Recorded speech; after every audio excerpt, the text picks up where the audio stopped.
Hi, I'm Sue Montgomery. I used to own Thai cooking school for over 10 years. Hi, I'm Beth Denny.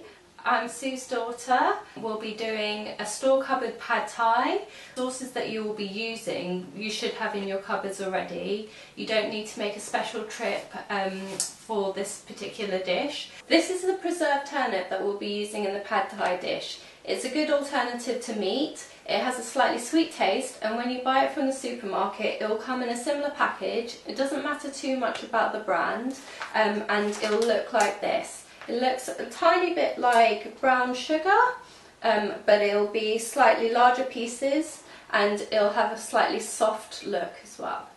My mum has just peeled the skin off the carrot, and she's now using the hand mandolin to make little strips for the pad thai. If you don't have one of these pieces of equipment at home, you can always use a knife and chop them into very fine pieces, or you can always use a mandolin if you have one of those at home as well.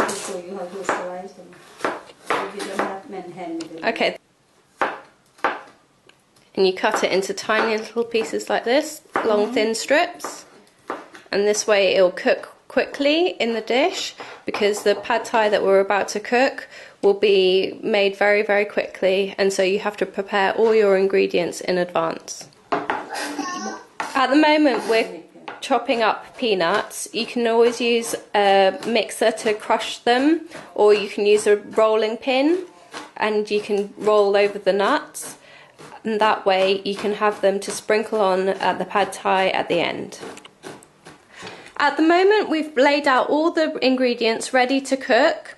We've got the rice noodles, we've got the carrots that have been grated, we've got the bean sprouts, spring onions, some vegetable oil, some water, we've got white sugar, we've got fish sauce, we've got malt vinegar, some ketchup, the pickled turnips, 1 egg,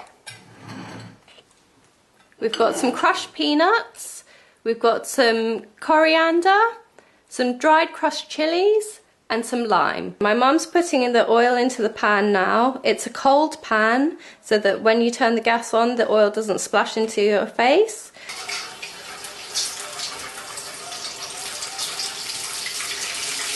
You scramble the egg, and you keep stirring it to make sure that the egg doesn't burn, because the pan starts to get very hot. Okay, once the egg looks like this, where you have lots of little bubbles, then the egg is ready for the next stage.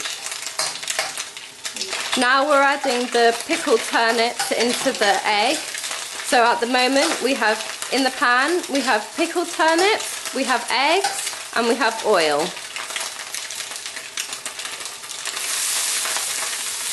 Now we add the pad thai noodles. These are rice noodles. They're approximately 5 millimeters thick.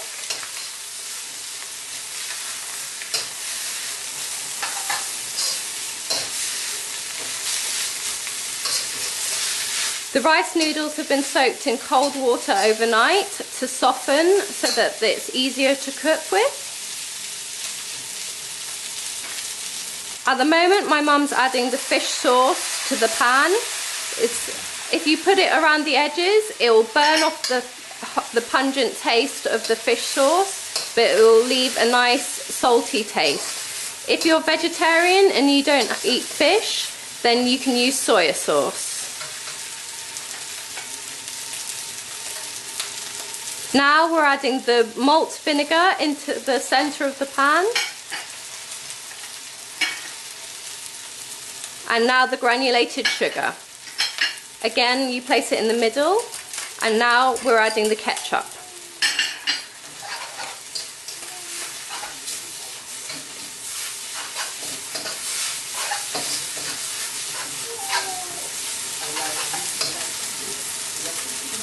We're adding the water to the outside of the pan, the same technique that you would use when you're doing the fish sauce. And now you're adding the vegetables. We've got bean sprouts, we've got spring onions, and we've got carrots. I'm really sorry, but there won't be any natural sound from the original recording because my daughter was crying over it. Basically, my mum's finished cooking now. She's just about to turn it off, and then she'll garnish the dish.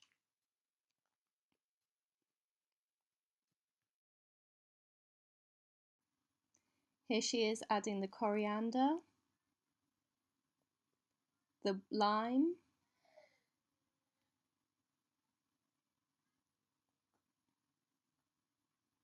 peanuts,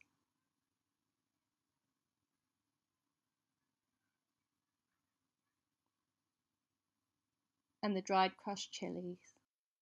Thank you for watching the video. If you would like the recipe, please click on the link below.